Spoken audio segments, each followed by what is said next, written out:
Assalamualaikum dan selamat sejahtera.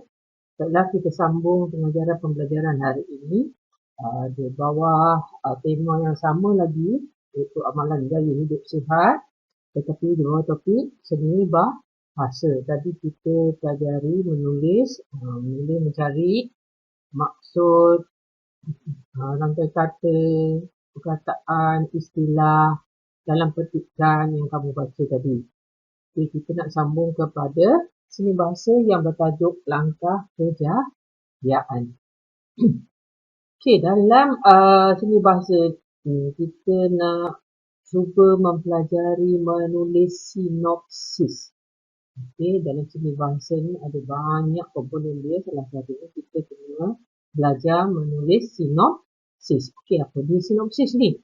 Okey, sebelum kita pergi jauh, kita pergi dulu kepada tajuk yang kita pelajari hari ini, standard kandungan dan pembelajaran yang kita perlu tahu untuk pembelajaran hari ini. Okay, 4.1, memahami dan mengapresiasi karya sastra dengan memberikan respon peribadi. Mana kamu kena memberikan respon kamu, respon sendiri, bukan respon daripada orang lain. Okay, kita kecilkan lagi standard ini. Okey, memahami dan mengapresiasi karya prosa dengan memberikan respon peribadi tentang sinopsis, tema dan persoalan dengan betul, rasional dan penuh penghayatan. Okay, tetapi hari ini kita hanya fokus kepada sinopsis sahaja. Okey, jangan fikirkan tentang tema dan persoalan. Yang lain-lain jangan fikirkan dulu. Kita pentingkan sinopsis ini dulu. Okey, apakah objektif pengajaran pembelajaran kita hari ini? Okey, di akhirnya kamu akan dapat menceritakan dan menulis sinopsis cerpen yang diberikan dengan betul. Okey, menceritakan ni hari ini cikgu tidak akan minta kamu ceritakan, tetapi cikgu akan minta kamu untuk menulis sinopsis cerpen yang akan dibaca nanti. Okey, sinopsis. Kita lihat orang tu. Kalau cikgu sebut sinopsis, kamu akan tengang kat dia. Sinopsis? Apa tu? Macam lah orang dalam gambar tu. Apa tu? Apa tu? Dia kata, apa tu? Okey. Sinopsis. Apa itu sinopsis? Sinopsis merupakan ringkasan cerita. Okey. Daripada 200 muka surat, 300 muka surat, dia akan menjadi hanya satu atau dua perenggan saja dalam satu muka surat. Sinopsis ini dia akan memberi gambaran umum tentang penceritaan di dalam buku tersebut, di dalam novel tersebut, di dalam cerpen tersebut. Okay. Kemudian di dalamnya mesti ada peristiwa utama, gaya cerita dan watak. Mesti kita sebut watak yang ada di dalam sinopsis. Kita nak tahu siapa yang ada dalam cerita tu, bagaimana cerita tu disampaikan, apakah peristiwa utama yang berlaku dalam cerita itu, tentang apakah ceritanya, tentang jenayah, okay, tentang sukan, tentang kasih sayang. Kita kena beritahu secara umum. Kemudian sinopsis ini sering kali ditulis, jarang sekali dibuat secara verbal atau visual. Verbal dan visual ni selalu dibuat selalunya untuk filem. Filem yang kamu tengok, kadang kamu teaser trailer, itu yang kata verbal atau visual dalam filem. Kita akan pentingkan di mana tu, di bahagian penulisan. Kita akan menulis sinopsis. Okey, cara menulis sinopsis. Yang penting kamu kena ikut aturan ini untuk menulis sinopsis. Tentukan watak dan plot. Siapakah yang ada dalam cerita tersebut? Apakah yang ada dalam cerita tersebut? Siapa watak utama dalam cerita tersebut? Dan jalan cerita ni kamu kena tahu. Seterusnya, kamu kena masukkan cerita yang unik dalam penceritaan tersebut. Apakah uniknya cerita tersebut? Yang itulah yang akan menarik minat orang untuk terus membaca. Kemudian, sinopsis ni dia tak panjang. Sebab cikgu kata awal-awal tadi, Satu novel itu boleh 200-300 muka surat, tetapi sinopsis hanya mengandungi satu atau dua perenggan dalam satu muka surat. Tetapi maklumat yang nak disampaikan lengkap dan jelas. Mari kita pergi kepada, kita fokus kepada topik hari ini, yang bertajuk Langkah Kejayaan dalam buku teks bahasa Melayu pada muka surat 5. Kamu akan nampak gambar ini semasa kalau kamu buka buku teks kamu akan nampak seorang budak lelaki bangun daripada tidur, di luarnya hujan dan dia teringatkan ibunya.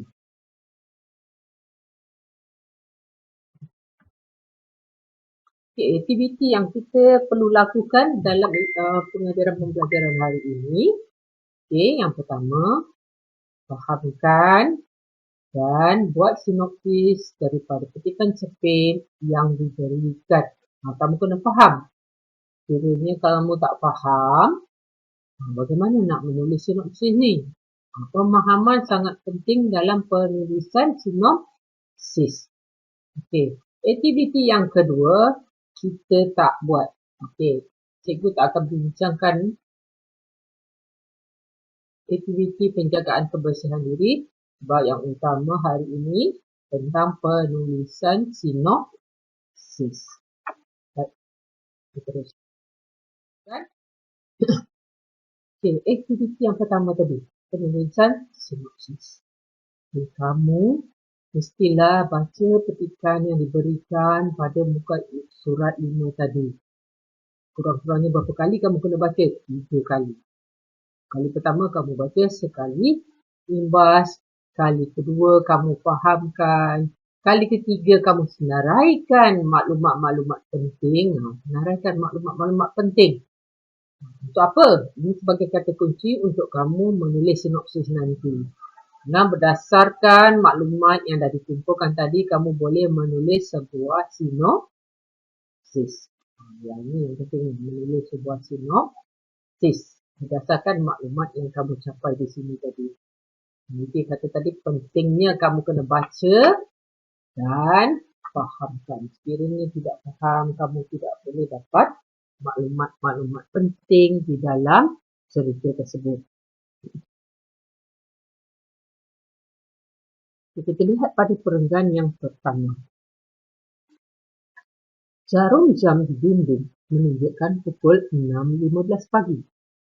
Hujan menturah-turah di luar sana, seakan-akan enggan berhenti. Sejuk. Aku sejuk sekali. Entah mengapa, badanku terasa malas untuk melangkah ke kamar mandi. Hari ini, hari yang paling penting buat diriku. Kalau ikutkan hati, mahu saja aku terus pejamkan mata. Sebaik-baik terjaga nanti, aku kenakan baju dan terus melangkah pergi. Okey, ini adalah petikan dalam perenggan yang pertama. Kita cari kata kunci yang kita perlukan dalam penulisan sinopsis kita. Okay. Kata kunci yang pertama untuk kita akan pilih di sini adalah hujan. Okay. Yang kedua, sejuk. Yang ketiga, malas. Penting. Terus melangkah pergi. Ini hujan, sejuk, malas, penting, terus melangkah pergi. Kalau kata hujan, suasana yang sejuk menyebabkan kita malas. Okey, nak terus tidur dan kita bangun terus berpakaian dan pergi. Sebab sejuk, kita tak nak mandi. Kita tak nak mandi, kita nak bangun dan terus pergi. Sebab lagi satu, kita pun malas. Bukan sebabkan saja sejuk, kita pun malas. Nampak? Kalau kamu faham, kamu boleh ringkaskan cerita tersebut menjadi beberapa ayat dan dalam satu atau dua baris saja. Dalam satu perenggan ni kamu tengok ada berapa baris ayat. Banyak kan? Okay. Ini adalah perenggan yang pertama. Kata kuncinya pun kita sudah dapat di sini. Sudah cikgu gariskan di sini. Okay, kita pergi pula kepada perenggan yang kedua. Kalau nak nampak segar dan cerdas, kita mesti bangun awal dan mandi pagi. Itu perlu untuk mendapatkan muka berseri. Orang yang bangun lewat memang menolak rezeki. Pesan arwah ibu masih terngiang-ngiang di telingaku. Yang ini. Apakah kata kunci di sini? Betul. Menolak rezeki. Pesan. Ini adalah penting. Ibu pesan, tak jaga kebersihan, tak mandi kita menolak rezeki. Kita kalau tak mandi, muka tak berseri, rezeki tidak akan datang. Nampak cikgu? Jadikan daripada cakap ajuk kepada cakap indah. Kamu dah belajar dah cakap ajuk dan cakap indah. Kita ke perenggan yang ke tiba-tiba perasaan ini menjadi saya. Aku tidak boleh membiarkan diri ini dibelenggu rasa sedih. Perlu aku jadikan kata-kata arwah ibu ini sebagai pemangkin untuk lebih berjaya. Aku masih berpegang pada kata-kata arwah ibu. Selagi kita bersih, selagi itulah kita sihat. Orang senang berdamping dan hormat kepada kita. Di sini, cikgu akan memilih kata kunci pemangkin untuk lebih berjaya. Senang berdamping. Senang berdamping apa? Bila kita bersih, orang akan hormat dan senang berdamping dengan kita. Yang ini, dalam perenggan ini, apakah informasi yang nak disampaikan tentang pemangkin untuk kejayaan adalah bersih. Orang akan senang berdamping dengan kita dan hormat kepada kita. Seterusnya, perenggan yang keempat. Aku bingkas bangun dan terus mencapai tuala mandi. Aku perlu tampak segak dan melangkah dengan penuh yakin. Setelah menggenggam 10 ijazah, aku mesti mendapatkan pekerjaan yang baik dan mampu menggalas tanggungjawab terhadap keluarga. Aku mesti mendapatkan jawatan akaunten ini. Itu janjiku kepada arwah ibu. Ya Tuhanku, bukakanlah jalan untukku. Engkau berikanlah sinar untuk aku meneruskan jalan yang penuh pancaroba ini. Jadikanlah ini langkah kejayaan. Baik. Kata kunci yang cikgu akan pilih sini adalah mencapai tuala mandi. Itu adalah tanggungjawab.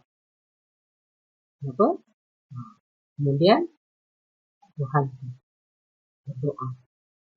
Di akhirnya aku akan terus setelah mengingatkan pesan ketua arwah ibunya, dia terus mandi bersiap untuk menghadapi apa dia?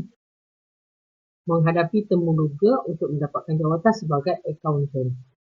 Dan dia berdoa agar dia memperoleh kejayaan. Cikgu huraikan semula dalam bentuk ayat cikgu sendiri dalam menggunakan beberapa baris ayat sahaja menggunakan kata kunci yang cikgu pilih ini. Okey. Boleh setakat ni? Kita teruskan.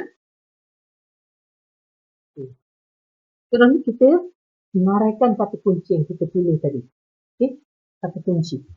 Kita senaraikan, begitu menulis singkat kata kunci kita pilih tadi pada perenggan pertama, hujan, sejuk, malas, penting, tidur, terus pergi. 2, pesan arwah ibu, cantik, tolak rezeki. Perenggan ketiga, sayu, pemangkin semangat, hormat dan berganti. Dan yang keempat, mandi, berpakaian segak dan berdoa. Ini kata kunci yang cikgu dapat senaraikan untuk cikgu menulis satu sinopsis yang lengkap. Okey, mari kita mulakan.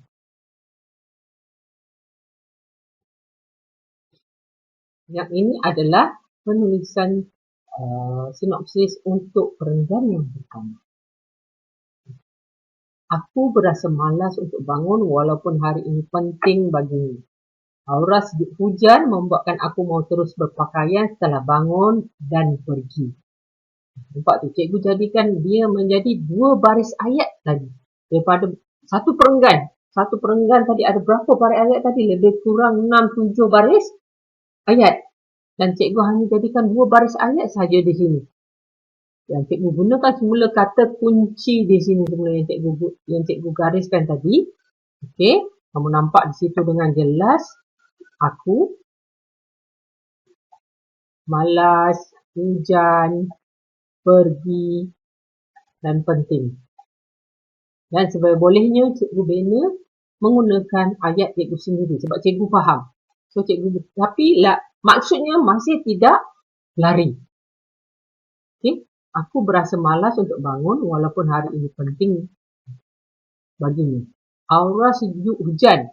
Kan dia tadi dia cakap dia sejuk kan sebab hujan. Aura sejuk hujan buatkan aku malas mahu terus berpakaian setelah bangun dan pergi.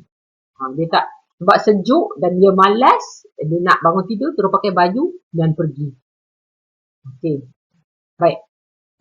Sekarang ni tiba-tiba kamu yang bahagian ini kamu kena lengkapkan sehingga habis mengikut kata kunci yang telah cikgu berikan tadi. Okey, buat hanya dalam satu perenggan sahaja. Dari 4 perenggan tadi. Okey, langkah kejayaan tadi, cerita pendek tadi tu. Kamu jadikan hanya satu perenggan sahaja. Kamu gunakan kata kunci yang telah cikgu senaraikan di awalnya tadi untuk melengkapkan sinopsis ini. Boleh guys? Dapat? Ini tugasan pertama kamu untuk melengkapkan sinopsis yang diberikan dalam muka surat ini. Okey, kita pergi kepada tugasan yang kedua. Rekomendasi. Bincangkan petua untuk mencapai kejayaan.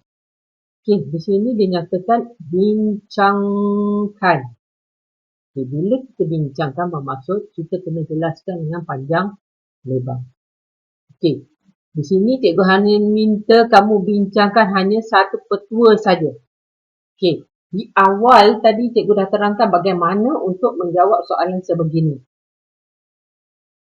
Okey, cikgu harap kamu masih ingat. Petua untuk mencapai kejayaan ialah berikan petua tersebut. Okey, kemudian huraikan. Okey, huraikan ataupun kamu boleh buat bincang, sebab dia kata bincang, patutnya kamu kena jelaskan petua itu. Okey, petua untuk mencapai kejayaan ialah yang pertama apa? Bagaimana nak menjawab? Kamu kena beri satu petua dan cuba huraikan petua tersebut. Cuba huraikan petua tersebut. Okey, kamu kena ada satu apa? Isi. Yang cikgu mula-mula tadi. Kedua, kamu kena terangkan.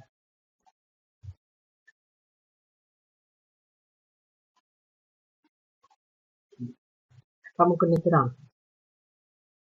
Macam membina ayat tadi, kamu kena ikut teknik SKOP dicampur dengan huraian. Okey, jangan lupa.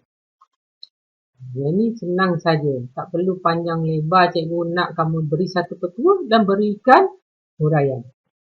Itu tugasan yang kedua. Okey, kamu lengkapkan penulisan jawapan kamu di ruangan yang disediakan ini. Tugasan yang ketiga pula, bincangkan faktor persekitaran yang dapat membantu seseorang mencapai kejayaan. Okey, bincangkan. Yang ini pun tadi jelaskan. Bincangkan. Bila ditulis jelaskan, bincangkan, ia perlu dijawab dengan panjang lebar, bukan sekadar hanya satu baris ayat. Okey, bagaimana kita nak menjawab soalan ini? Contoh, galakkan serta dorongan keluarga merupakan faktor yang penting dalam membantu seseorang mencapai kejayaan. Ibu bapa serta ahli keluarga ialah orang yang paling rapat dengan pelajar. Jika seseorang pelajar mendapat kasih sayang dan perhatian yang secukupnya daripada ibu bapa, dia akan berasa selesa di rumah dan dapat menumpukan perhatiannya kepada pelajaran. Yang ini adalah satu contoh jawapan yang sangat bagus kerana di dalamnya, yang pertama ada isi penting. Faktor, apakah faktor? Faktor dia dorongan keluarga. Dia sebut faktor. Kamu beri satu. Kalau faktor-faktor kamu beri banyak. Berikan satu faktor saja. Tak perlu banyak. Okey? Dan kemudian kamu huraikan. Warna biru ini kamu huraikan. Dorongan yang bagaimana ini? Sebab ibu bapa adalah orang yang paling rapat dengan pelajar. Yang paling rapat, yang kenal dengan diri pelajar. Yang boleh mendorong dia untuk belajar. Okey? Kemudian kamu beri kesan. Mana.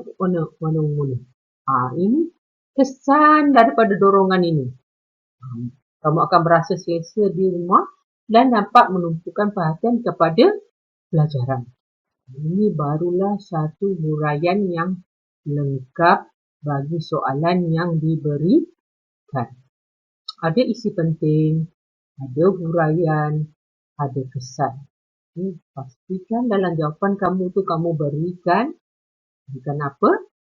Isi penting. Kemudian kamu huraikan dan ada kesannya, ada impaknya. Kesan. Apakah kesan dorongan keluarga kepada seseorang? Okay. Boleh? Kita dah masuk tingkatan 1 ya. Dia bukan masa lagi di sekolah. Jadi penulisan kita akan lebih matang lagi dari masa ke semasa. Ini baru sedikit. Kita akan belajar perlahan-lahan bagaimana. Ini baru sedikit. Belum lagi 2-3 isi. Ini baru kita belajar nak bina ayat yang panjang. Okay. Jadi nak kamu berikan dorongan satu lagi di sini. Okay. Jawapan yang lain pula. Apa tu yang lain pula. Okay. Jadi cikgu dah bagi dorongan ibu bapa yang menentukan kejayaan. Apa lagi yang menentukan kejayaan seseorang? Kamu buat yang lain. Kamu praktikkan, gunakan teknik yang cikgu tunjukkan tadi. Baik. Untuk unit ini saja. Cikgu harap tugasan ini kamu buat dalam buku latihan yang telah cikgu tetapkan dan telah cikgu beritahu dalam grup Telegram. Dan tarikh penghantaran buku ini pada 6 April 2022, iaitu sewaktu kita ada kelas fizikal nanti. Dan cikgu harap latihan-latihan minggu lalu semuanya telah disiapkan dan kita boleh semak atau bincangkan nanti apabila kita bersua di dalam kelas. Sekiranya ada soalan, kamu boleh ajukan soalan-soalan kamu dalam grup kelas, dalam grup Telegram dan cikgu akan cuba menjawab sebaik mungkin. Sekian, terima kasih.